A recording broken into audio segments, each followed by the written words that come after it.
Hello friends and welcome back to Nekopon Gaming. Today we'll be looking at the new spec banners in SINoALICE, and before we start, do hit that like and subscribe button and consider following me on Twitch and hang out in my Discord as well. Those links will be down below.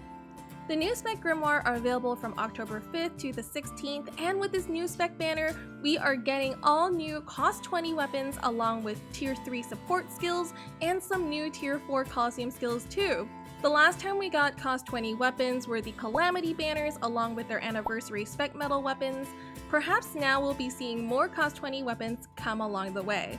Now the question is, should you pool? Well, let me be your voice of reason for one moment. If you're like me, then you're also extremely broke right now, if not only for the Code Geass collab, but also all the Sin classes they keep throwing at us. I think it's wise to try and save your crystals for an easier opportunity to obtain power compared to the spec banner. What I mean by that is that we're going to be expecting event stat banners like Halloween is definitely coming, and then we're also expecting another collab, so we want to make sure we save up for those banners as well, since they are very likely to be step up and come with some very juicy classes. At this point in the game, we shouldn't be surprised either if they also get tier 3 support skills. Now I know that these new spec banners look really nice and shiny right now, but this will definitely won't be the last time you will see tier 3 support skills. They will definitely show up again in the near future, and in true PokeLabo style with Sin classes and All or Nothing, these new shiny things will always come back, so don't feel too pressured to get these right now with these spec banner rates. This type of banner, I believe, is mostly for top guilds that are trying to get into the World Grand Coliseum, and if you happen to be one of those players, then I suspect that you're going to be pressured to spend to get these spec weapons regardless. However, for the rest of us, I don't feel that we should feel pressured to get these weapons right now unless you're feeling extremely lucky. For those that are new, spec weapons cannot be redeemed with Medal of Desires, and they don't have any guarantees when pooling, so it's actually all luck based to acquire the spec weapons. Now at this point of the game, it's very likely that a lot of us will need limit breaks to find room in our grid for new weapons, so do keep that in your considerations. Lastly, if you are feeling lucky and want to pool, having at least one copy of these spec weapons will indeed be nice when they get added to the Limit Break Grimoire at a later date. Or it could be also a good time to roll if you're very close to limit breaking the repeat weapons if they are good for your class. In any case, I personally will not be rolling on the spec Grimoire this time, but let's get started. First, I want to talk about the new tier 3 support skills. And the question here is, are they actually good? Let's break them down so we can understand how much better they actually are. We're going to start with Dauntless Courage, but we're going to go through Recovery Support and Suppon Boon as well. But using Dauntless Courage as an first example, Dauntless Courage has a chance of increasing attack damage when attacking. So by putting together the chance and the attack damage together, we can figure out the average effect increase per action throughout a Coliseum fight.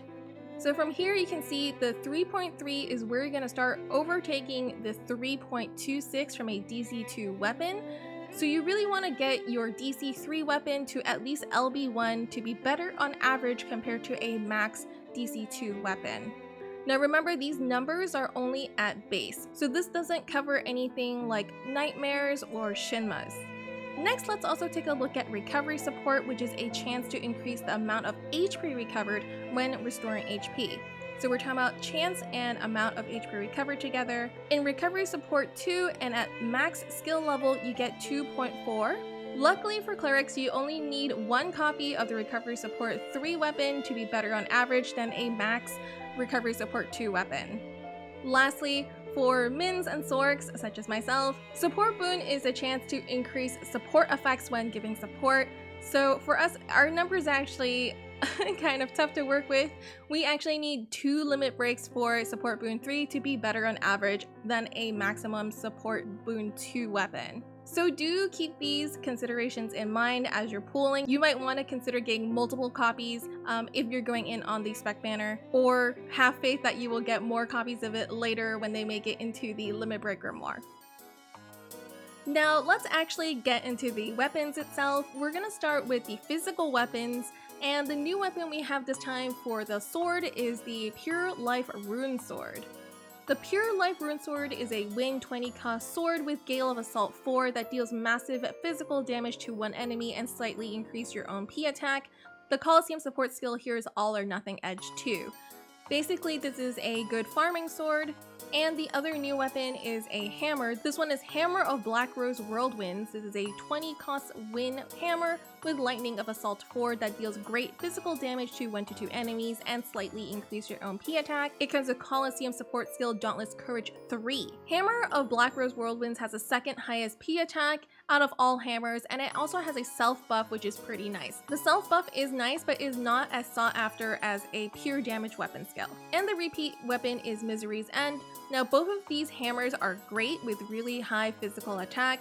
This banner is definitely geared towards crushers for sure, and for most breakers you can ignore this unless you're in it for a farming sword, which if you're rolling on a spec banner for a farming sword, you're probably a high payer anyway, so how you spend is really up to you. Next, let's also take a look at the magic weapons. The new polearm is called the Allure of Darkness. This is a 20 cost fire polearm with Evil Blaze of Defense 4. It deals great magical damage to 1 to 2 enemies and slightly reduces the enemy's magic defense.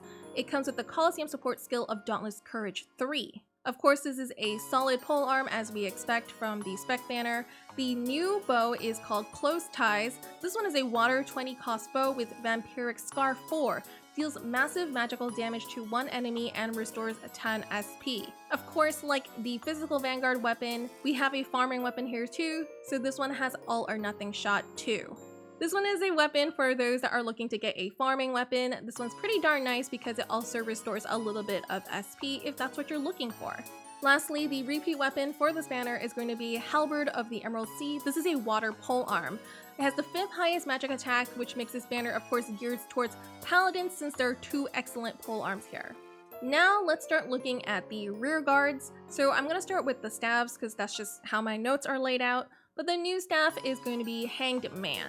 Hanged Man is a 20 cost wind staff with Staff of Assault 4 that greatly restores HP to 2 allies and slightly increase their magic attack.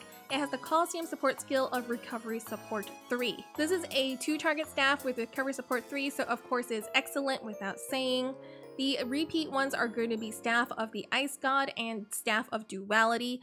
Yes, they are both Blessed Gospel 3, but one of them is seriously 2 targets and the other one is 1 to 2 targets. So be very careful and always read the fine print on these. So all in all, in this banner, there's 2 2-target staffs that are excellent, and then there is one that is 1 to 2 targets. Pretty fair if there's any cleric that actually wants to roll on this. There's 2 of these staffs that are genuinely great.